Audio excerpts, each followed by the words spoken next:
They were erased, but not forgotten. Centuries ago, in the heart of medieval Europe, an empire rose that did not wear crowns. It wore armor.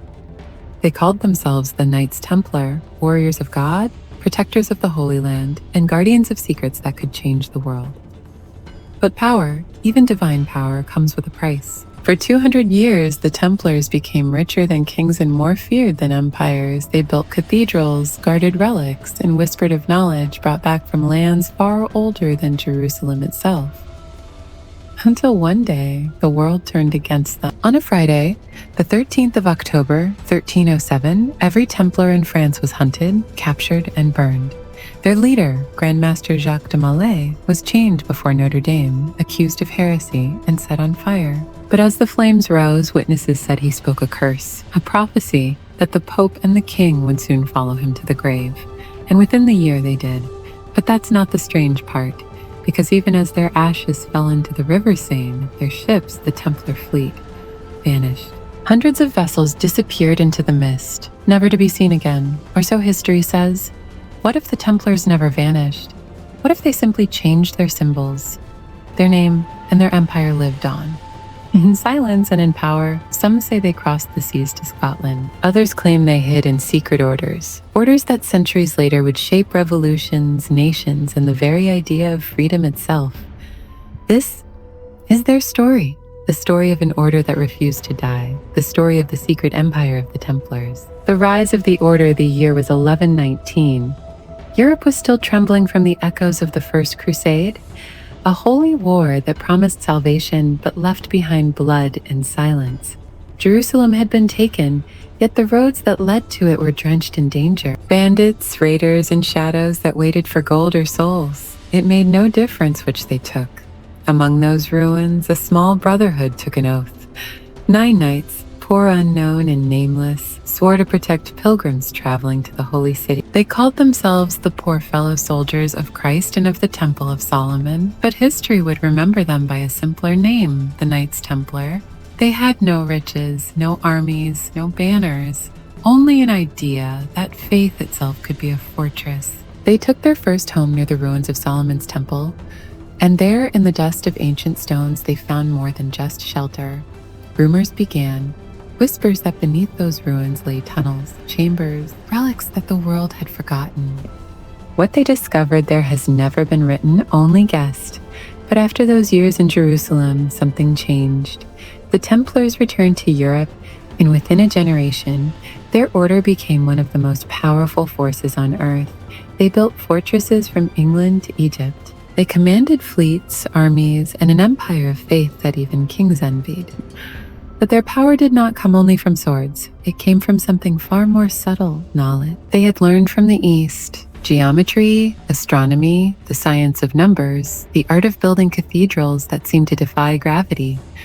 And soon, those same cathedrals began to whisper messages in stone, secrets carved into arches and rose windows, visible to anyone, yet understood by none. They became the bankers of Europe, the guardians of wealth for emperors and popes.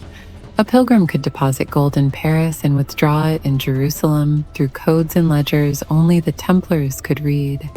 They had invented something new, something dangerous, a system that turned faith into currency, and with that power came envy by the mid-13th century. The order owned lands larger than most kingdoms. They answered only to the Pope, not to kings. They rode freely through borders, carrying not only gold, but secrets. Legends said they guarded a relic, perhaps the Holy Grail, perhaps something even older, a light carried from the Temple of Solomon itself. Whatever the truth, their rise was unstoppable. Until they crossed paths with one man, King Philip IV of France. Philip was called at the fair, but his heart was anything but, and on the battlefield of Bannockburn in 1314, witnesses claimed to see a strange force. Riders dressed in white surcoats marked by a red cross, descending upon the English army like ghosts. History calls it myth, but the Scots called it deliverance. Those who survived settled quietly among the highlands. Some became stonemasons, men of craft and symbol, passing on their knowledge not through war, but through architecture. Their lodges began as guilds, secretive, skilled, disciplined. They spoke in codes. They carved their truths into the walls of cathedrals and castles. Generations later, those guilds would call themselves by a new name, Freemasons. But before their legend became the foundation of another brotherhood, some Templars turned their eyes west. Portugal, a small kingdom on the edge of the known world, offered sanctuary. Its king, Denisai, refused to execute them. Instead, he simply changed their name. The Order of the Temple became the Order of Christ.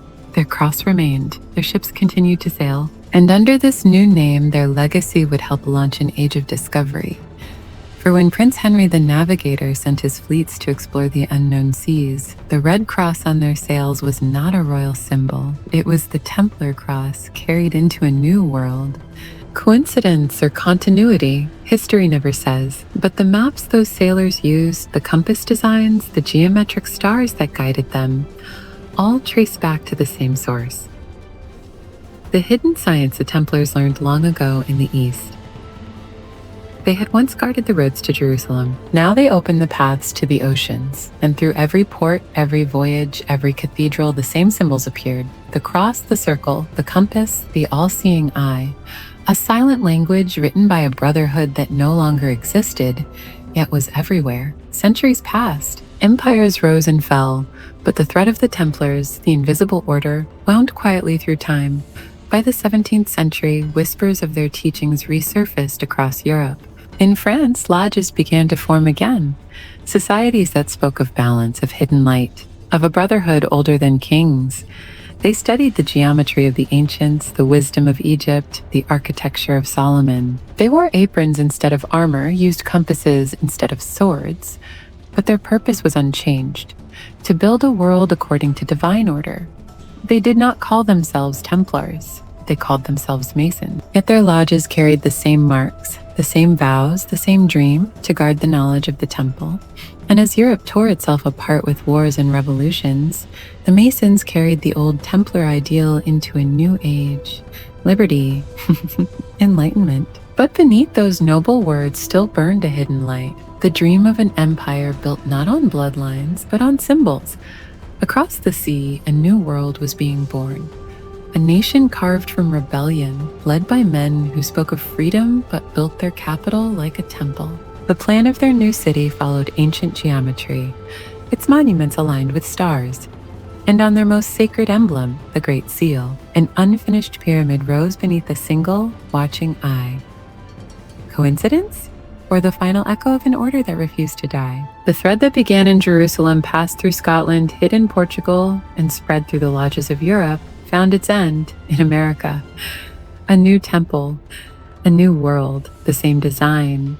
And somewhere, buried in the architecture of that design, lies the truth of who really built it. The hidden knowledge long before the Templars became warriors, they were seekers. Their oath was not only to guard the temple, but to understand it, to unlock the mysteries hidden in its stone. While Europe fought holy wars, the East preserved something far older: the geometry of the ancients, the science of proportion, the balance between heaven and earth. And when the Templars came to the Holy Land, they did not just fight. They learned. In the libraries of Damascus and the shadows of Cairo, in the ruins of Babylon, they found scrolls written in forgotten tongues. They studied the writings of Pythagoras, Hermes, and Solomon. They learned that numbers were not just quantities, but forces, living patterns that shaped reality itself. To them, architecture was more than stone. It was prayer and form. Each curve, each pillar, each measure reflected divine law. A cathedral was not built to reach heaven. It was built to become heaven through symmetry, light, and sound. The Templars carried this sacred knowledge back to Europe, and there they began to build differently. Cathedrals rose like frozen light: Notre Dame, Chartres, Salisbury. Their designs followed geometry no medieval mason could explain. Their windows reflected not just saints, but cosmic alignments, stars, circles, and patterns seen only in the East. At Chartres, the floor bore a perfect labyrinth, a symbol of the journey of the soul. Its dimensions matched the exact measures of Solomon's temple. How could men of the Middle Ages know that? Because they were not only builders, they were keepers of something far older. Knowledge whispered through centuries, veiled by faith, hidden by stone. This knowledge was dangerous. In a world ruled by the Church, geometry and astronomy were considered divine secrets. To know too much was to challenge God's order, and yet the Templars built in silence and symbols and stone that could not be burned or erased. When the order fell, this knowledge did not vanish. It scattered into guilds, lodges, manuscripts, and myths. Some of it reached the hands of alchemists who sought to transform not metals, but the soul itself. Some reached the Rosicrucians, mystics who claimed to possess the wisdom of Egypt and the East. And some of it survived in the hands of the Freemasons, hidden beneath layers of ritual and allegory, but at its heart, the message remained the same. The world is built upon order, divine geometry, and those who understand it can build empires that last forever. The compass and the square, the tools of the Maison, were more than symbols. The compass represented the heavens, the spiritual realm. The square represented the earth, the physical. Between them lay the secret of balance, the harmony of opposites, and in that balance, true power was found. The Templars believed that humanity itself was a reflection of this sacred geometry, a temple of flesh built by the same design as the universe. To understand the temple was to understand creation. In secret manuscripts, references appeared to the light of the East, a hidden fire said to illuminate those deemed worthy. Some called it the Grail, others the Word. Whatever its name, it was said to grant not immortality, but understanding, the power to see the divine pattern in all things. For centuries, scholars searched for the Holy Grail as a cup or a relic. But what if it was never an object at all? What if the Grail was knowledge, a living flame carried from temple to temple, guarded by those who understood it? The Templars, the Masons, the mystics, all carried fragments of the same secret, and across time, their architecture became their language. Each cathedral, each obelisk, each monument spoke the same sentence. We remember when the Enlightenment dawned and science began to replace faith, this ancient language did not disappear. It simply changed dialects. The builders of the New World, scholars, philosophers, revolutionaries, began to use symbols instead of scripture. They called it reason. They called it light. But it was the same flame the Templars once guarded under the cross. The idea of the temple became the idea of civilization itself, a structure of knowledge, order, and power. Nations began to design their capitals with the same ancient geometry once reserved for holy cities. The proportions of temples appeared in parliaments. The alignments of cathedrals reappeared in city plans. From Paris to Washington, the same code ran quietly beneath the streets. A pattern of lines that connected monuments to stars. Those who designed them claimed it was coincidence, but the odds were impossible. The Capitol dome mirrors the Pantheon of Rome. The obelisk in Washington aligns with the rising sun at specific celestial times, just as the spires of Chartres once did. And at the heart of it all, the same symbols reappear: the compass, the square, the eye, the flame. Third, a secret design written not for the masses, but for those who knew how to read it. The descendants of the builders, the silent order that moved unseen, shaping the world one stone at a time. The Templars may have fallen by fire, but their knowledge built civilizations. And through that knowledge, they achieved what no sword could win: immortality.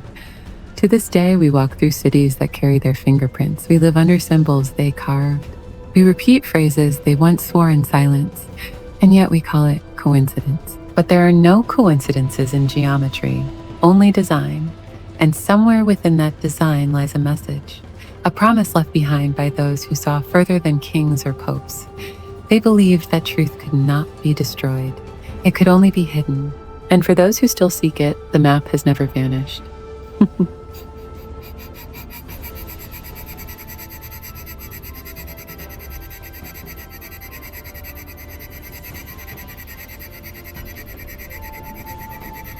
Legacy that never died history records that the Knights Templar died in the flames of Paris in 1314. But history is written by those who remain, and the Templars never truly left. Their banners fell, their fortresses burned, but their ideas escaped. And ideas, once freed, cannot be chained again. In secret chambers and silent guilds, those ideas survived. Purified by persecution, hidden in ritual, reborn in symbols.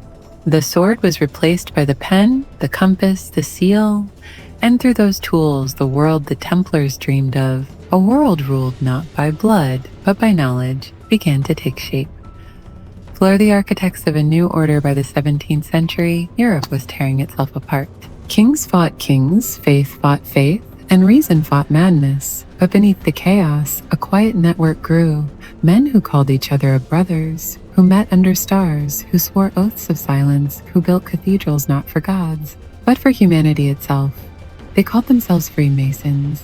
Outwardly they were builders, inwardly they were keepers, the heirs to an unbroken chain of knowledge that began in the ruins of Solomon's temple and flowed through the blood of the Templars. Their lodges were temples in disguise. Their symbols, the compass, the all-seeing eye, the unfinished pyramid, were not inventions. They were memories.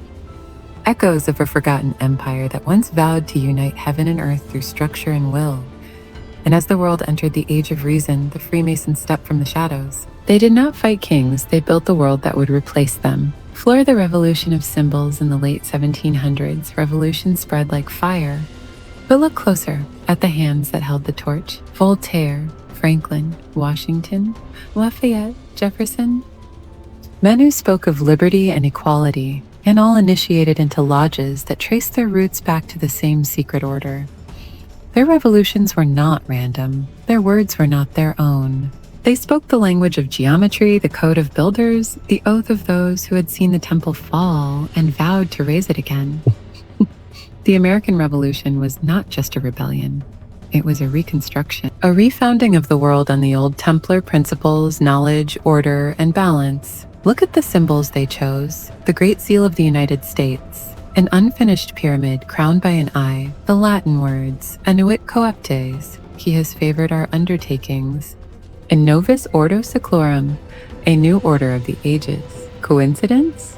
Or confession? The founders built Washington, D.C. like a sacred diagram. The Capitol, the White House, the obelisk, all aligned by geometry that mirrors the Templar maps of Jerusalem. Even the streets form hidden symbols, a compass, a pentagram, a square. It is as if an invisible architect oversaw the design, a hand that still remembered the plans of the original temple. Fleur the hidden empire centuries after the Templars burned, their ideals lived in nations, in symbols and systems of power built to outlast any crown. They no longer needed armies. Their weapons were knowledge, secrecy, and time. For every generation that believed the order had died, another quietly rebuilt it. From Europe to America, their influence shaped politics, architecture, even the idea of progress itself. They became bankers, philosophers, inventors, men who built empires of trade instead of crusades. But their goal remained the same: to construct a perfect world, piece by piece, according to divine order. And perhaps they succeeded. The world today runs on invisible systems: finance, law, technology, structures as intricate as cathedrals, ruled by unseen builders who shape nations with equations instead of swords. We call them elites, corporations, governments, but behind every system, there are patterns, and every pattern has a designer. Somewhere in those designs, the same geometry reappears, the same ratios, the same symbols carved into cathedrals 7 centuries ago. Coincidence or continuity? Fleur the eternal flame, Jacques de Molay last words were said to be a curse, a cry for vengeance on those who betrayed him. But maybe it wasn't a curse, maybe it was a promise. A truth will rise again. And it did, in every generation that sought knowledge over obedience. In every mind that questioned the powers of the world. In every builder who looked at the stars and saw a blueprint instead of chaos. The Templars may have lost their kingdom. A creed survives. Their empire was never made of stone. It was made of understanding. And that empire still stands, hidden in the architecture of modern civilization, in the balance of democracy and law, in the very idea that knowledge can make men free. Perhaps that was their true crusade all along, not for the Holy Land, but for the human spirit. A war not for Jerusalem, but for the soul of the world. Fleur the final secret: the Templars never called themselves gods. They called themselves servants, builders of the temple of light. But every builder leaves a mark, and theirs is everywhere. In the cathedrals of Europe, in the cities of America, in the stars above, and the symbols we pass every day without seeing. Their order vanished from history, but history itself became their order. Every revolution, every empire, every nation born from their blueprint, all are chapters of the same design. The unfinished temple they began still rises, not in stone, but in us. And perhaps that is the greatest secret of all. We are the last Templars, the builders who continue what they began, a search not for gold, but for meaning, not for God, but for the light that once guided men through darkness. The flame still burns, hidden, eternal, waiting for those who remember. Their empire fell, yet it still rules.